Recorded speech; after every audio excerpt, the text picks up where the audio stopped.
Bonjour, je suis Juliette Cerceau, je suis coach de vie et coach parental.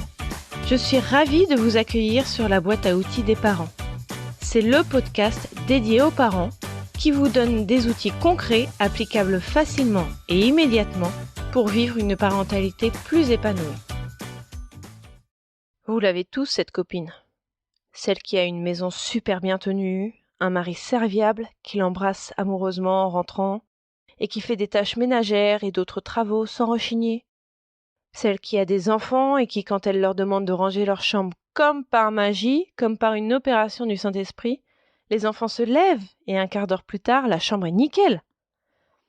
Et vous vous dites, mais comment elle fait ? Parce que vous ne vous trouvez pas à la hauteur. Vous ne l'avez jamais été d'ailleurs. Pour vous, tout est une galère. Alors que pour elle, c'est plus simple. Tout ce qu'elle fait est juste et approprié. Ça ressemblerait presque à de la jalousie. Ou si vous n'avez pas cette copine très énervante, vous avez sûrement quelqu'un dans votre entourage qui vous dit que votre maison est en bazar, que les vêtements des enfants ne sont pas repassés, que les surgelés et les conserves ne sont pas bons pour la santé et que quand même c'est pas compliqué de faire des lasagnes. Ça ressemble un peu plus à du dénigrement, de la dévalorisation. Dans ce cas-là, ça a le même effet que la copine qui réussit tout. Vous vous sentez dévalorisé. Vous vous sentez nul, alors que tout ce que vous essayez de faire est d'être le parent parfait. Et vous faites beaucoup d'efforts pour ça en plus. Vous l'avez déjà rencontré, le parent parfait ? Moi, j'ai longtemps couru après. Et je pense que beaucoup d'entre vous l'ont fait également. J'ai longtemps couru après cet idéal. Lorsque je voyais quelqu'un se débrouiller mieux que moi, d'après moi, je me sentais nulle. Mais vous savez quoi ? Le parent parfait n'existe pas. L'enfant parfait n'existe pas, la famille parfaite n'existe pas, la personne parfaite n'existe pas. Et d'abord, qu'est-ce que ça veut dire être parfait ? C'est un état général ? C'est une fois qu'on est parfait, on l'est pour toujours ? C'est ne jamais faire d'erreur ? Qui peut se targuer de ne jamais faire d'erreur ? Et qu'est-ce que ça veut dire faire une erreur ? Est-ce que c'est quand on dit quelque chose qu'il ne fallait pas dire ? Est-ce que c'est quand on fait cramer les saucisses ? Est-ce que c'est quand on perd le contrôle et qu'on s'énerve ? Ce que moi je vais trouver parfait, vous n'allez pas le trouver parfait. Même ce que moi je vais trouver parfait, mon conjoint avec qui je partage ma vie et qui est la personne la plus proche de moi, qui me connaît le mieux et que je connais le mieux, lui, il ne va pas avoir la même notion que moi de la perfection. Donc arrêtons de courir après la perfection. Nous ne l'atteindrons jamais. C'est une quête vaine. On va s'essouffler avant d'y parvenir. J'ai l'impression que cette quête de la perfection est vraiment significative de la génération de parents actuels. Donc des personnes qui ont entre 20 et 40-45 ans. C'est une impression qui est tout à fait personnelle et je ne sais pas ce qui l'explique. Mais donnons-nous le droit de faire des erreurs et donnons aux personnes qui nous entourent le droit de faire des erreurs. On se mettra beaucoup moins la pression et on en mettra moins aux personnes qui nous entourent. Alors pour nous, comment ça fonctionne ? Eh bien, quand on fait une erreur, une boulette, un oupsie, quand on est mal à l'aise dans une situation, quand on ne maîtrise pas quelque chose, que ce soit dans la vie privée ou professionnelle, quand on se trompe, acceptons-le. Acceptons de faire des erreurs. Et ça va être beaucoup plus simple de juste accepter de ne pas être parfait, accepter de se tromper, que de se dire « Ah, c'est terrible, j'ai failli à ma perfection ». Car c'est un sentiment beaucoup plus inconfortable.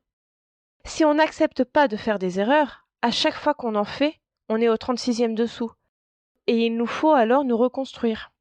Mais objectivement, si on se dit qu'une erreur, c'est par exemple s'être trompé de destinataire quand on envoie un mail, disons que c'est une situation qui n'est pas grave, on n'a pas envoyé les prix d'une société à leurs concurrents, on s'est juste trompé de destinataire. La conséquence, c'est qu'on renvoie un mail en disant « Désolé, je me suis trompé » et on renvoie le mail initial au bon destinataire. Bon, on ne peut pas dire que ce soit une grosse boulette car les conséquences ne sont pas dramatiques. Et pourtant, si dans cette situation, on se dit qu'on est nul, bon à rien, que ça nous plombe notre journée, qu'on y pense au moment de s'endormir, c'est trop, c'est invivable. Parce qu'après ça, on va ramer pour avoir de nouveau confiance en ses capacités. Capacités qu'on a par ailleurs. Parce que combien de mails a-t-on envoyé au bon destinataire ? En fait, il y en a un seul sur une longue période qu'on n'a pas envoyé au bon destinataire. Mais au lieu de se focaliser sur tous ceux qu'on a bien envoyés, on va se focaliser sur le seul qu'on a mal envoyé. Je vous dis ça avec un peu d'émotion car j'étais complètement comme ça avant. Un autre exemple, c'est que avant d'avoir des enfants, je faisais du tennis en compétition. Je gagnais pas mal de matchs. Bon, j'avais pas un classement de folie, mais voilà, je gagnais des matchs. Mais alors chaque défaite me détruisait. Et encore aujourd'hui, je me rappelle de matchs significatifs pour moi, et ce sont des matchs que j'ai perdus, alors que j'étais proche de la victoire. Et je me rappelle très peu de matchs que j'ai gagnés, alors que j'ai fait quelques exploits quand même, à mon petit niveau toujours. J'ai joué des filles beaucoup mieux classées que moi, et j'ai gagné, mais je me rappelle même pas. Il faut que quelqu'un me dise que c'est arrivé. Et quand on me demandait comment je faisais pour gagner des matchs, je répondais que j'avais eu de la chance, que mon adversaire avait un très mauvais revers ou je ne sais quoi. Et encore aujourd'hui, je ne sais pas dire comment j'ai fait pour gagner ces matchs. Il faudrait peut-être que je me remette à la compétition pour mieux analyser la situation. Je suis sûre qu'aujourd'hui j'en serais capable. Et c'était comme ça avec tout. Il y a aussi l'exemple très courant, qui ne m'est pas personnellement arrivé, du parent jamais satisfait. On arrive avec une réussite, par exemple, on a eu une bonne note, un 18. On le montre, tout fier à notre parent, et là il nous dit « Ben, pourquoi t'as pas eu 20 ?» Le parent jamais satisfait fabrique des enfants jamais satisfaits. C'est bien d'une certaine manière, car l'enfant va constamment chercher à aller plus haut, plus loin. Mais l'enfant ne va jamais réussir à apprécier là où il en est aujourd'hui. Aujourd'hui, l'enfant a eu 18. C'est déjà très satisfaisant. Et on devrait saluer cet accomplissement, avant de demander d'un ton blasé pourquoi il n'a pas eu les 2 points supplémentaires. Et j'ai décidé d'accepter mes erreurs, d'accepter de faire des erreurs, et donc de ne pas être parfaite, quand j'ai vu que ça me bouffait, que c'était devenu invivable et épuisant. Je crois que c'était surtout au travail, quand j'étais encore salariée. Quand je faisais une boulette et que ma chef me le faisait remarquer, un jour j'ai arrêté de m'en vouloir à mort. Je crois que je lui ai dit « Oui, je me suis trompée, j'aurais pas dû faire ça, je ne le referai plus comme ça. » Et je pense qu'elle avait été assez surprise et qu'elle a cru que je ne prenais pas la mesure de ce que j'avais fait. Ce qui n'a rien à voir d'ailleurs.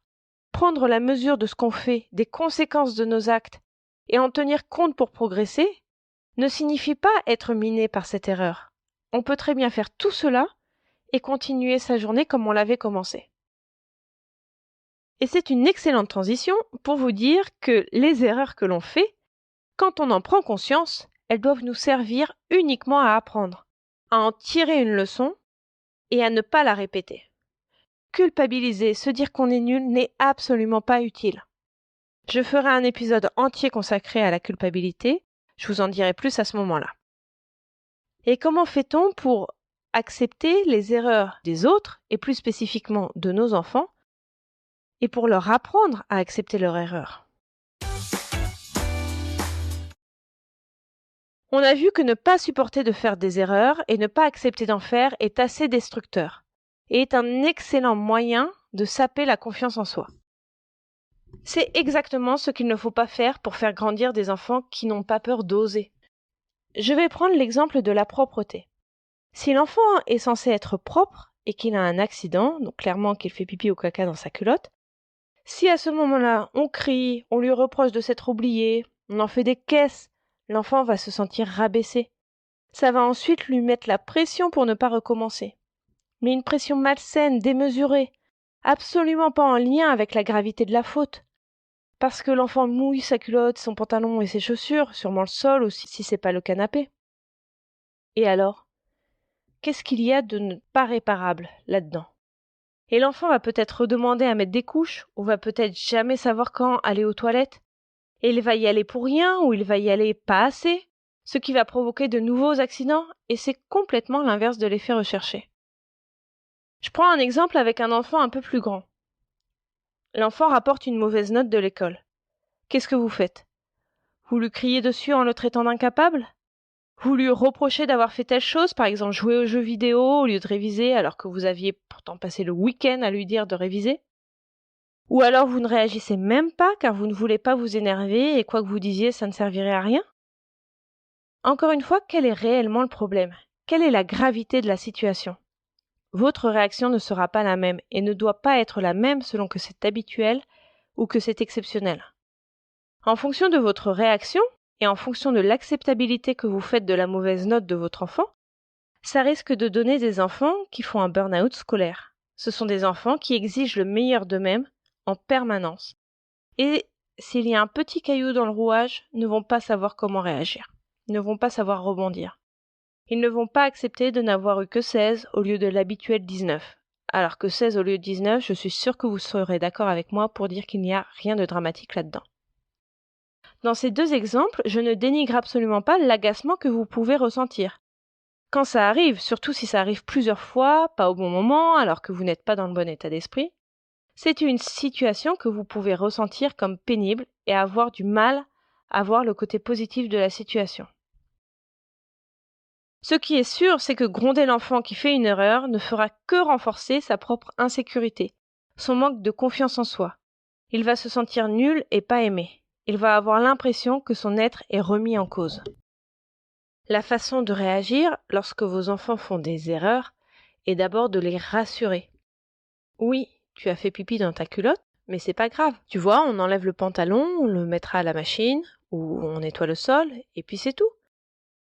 La prochaine fois, tu iras aux toilettes, et si ce n'est pas la prochaine fois, ce sera celle d'après ou encore celle d'après.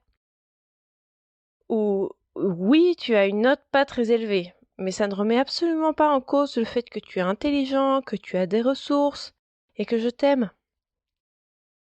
Donc première étape, on rassure l'enfant. Ce n'est pas un drame s'il se trompe. Ça doit vraiment être ancré en eux, dès le plus jeune âge. Ensuite, comme pour nous, on accepte l'erreur et on cherche ce qui l'a causé pour ensuite l'éviter. Vous lui dites « Ok, tu as eu un accident, ok, tu as eu une note assez basse, bon, voyons ce que l'on peut faire. » Alors pour l'exemple de la propreté, peut-être que vous pouvez un peu plus fréquemment proposer à votre enfant d'aller aux toilettes ou de repérer les signes avant-coureurs, ou même de lui expliquer que quand il ressent un poids à ce niveau-là, ça veut peut-être dire qu'il faut qu'il aille aux toilettes. Pour l'exemple de la mauvaise note, demandez à votre enfant pourquoi, essayez de chercher avec lui les raisons. Peut-être qu'il n'a rien compris à la leçon et qu'il peut redemander à son prof, ou à un proche, ou même à un camarade de classe. Peut-être qu'il n'a pas réussi à retenir sa leçon, alors qu'il a essayé, et là vous pouvez peut-être lui donner des conseils ou en demander autour de vous, ou encore au prof. Peut-être qu'il n'a pas compris l'énoncé de la question, peut-être qu'il s'en fiche, que cette matière n'est pas son truc, et qu'il faut soit lui expliquer de façon à ce qu'il l'intègre que cette matière est importante pour arriver là où il veut aller, ou alors partir à la recherche de ce qu'il aime, car dans la vie, tout ne se résume pas autour des maths et du français. J'en sais rien, il y a plein de possibilités, trouvez celle qui vous convient et qui lui convient. Mais là encore, ce qu'on fait, c'est qu'on accepte l'erreur et qu'on s'en sert pour ne plus la reproduire. C'est la force des erreurs. On se sert des erreurs que l'on fait comme d'une force, comme d'un levier, comme d'un tremplin pour progresser, pour s'améliorer. Et on devient des êtres totalement imparfaits, mais complètement heureux. Et n'est-ce pas ce que l'on cherche après tout ? Être heureux et faire en sorte que nos enfants le soient aussi ? Comme à chaque fin d'épisode, je récapitule. Alors, soyons imparfaits et assumons-le. C'est le plus beau cadeau que l'on peut se faire. Lorsqu'on fait une erreur, ou lorsque nos enfants font des erreurs, acceptons-le. Accueillons l'erreur. Transformons l'erreur, qui est quelque chose à première vue de négatif, en une force, en un tremplin, en analysant la situation et en cherchant une façon de ne plus la reproduire. Là encore, donnons-nous le droit à l'erreur. Ça ne va peut-être pas s'arranger tout de suite, au prochain coup, peut-être à celui d'après. Et pour les erreurs de nos enfants, rassurons-les. Apprenons-leur à accepter leurs erreurs. Vous retrouverez toutes les notions utiles sur le site internet BAO comme boîte à outils, baodesparents.com. N'hésitez pas à vous inscrire à la newsletter pour être notifié des nouveaux épisodes chaque semaine. Si vous avez aimé cet épisode, n'hésitez pas à me le faire savoir en déposant un avis 5 étoiles sur la plateforme de podcast que vous utilisez. C'est le meilleur moyen de me soutenir et de permettre à d'autres auditeurs de trouver ce podcast plus facilement. Vous pouvez aussi me suivre sur Instagram sur le compte BAO des parents et j'ai également une page Facebook qui s'appelle La boîte à outils des parents. Enfin, sachez que si vous voulez progresser encore plus vite et de façon plus juste et efficace, je propose un accompagnement de coaching personnalisé, que ce soit du coaching de vie ou du coaching parental. Vous trouverez toutes les informations sur le site baodelesprit.com. À mardi prochain!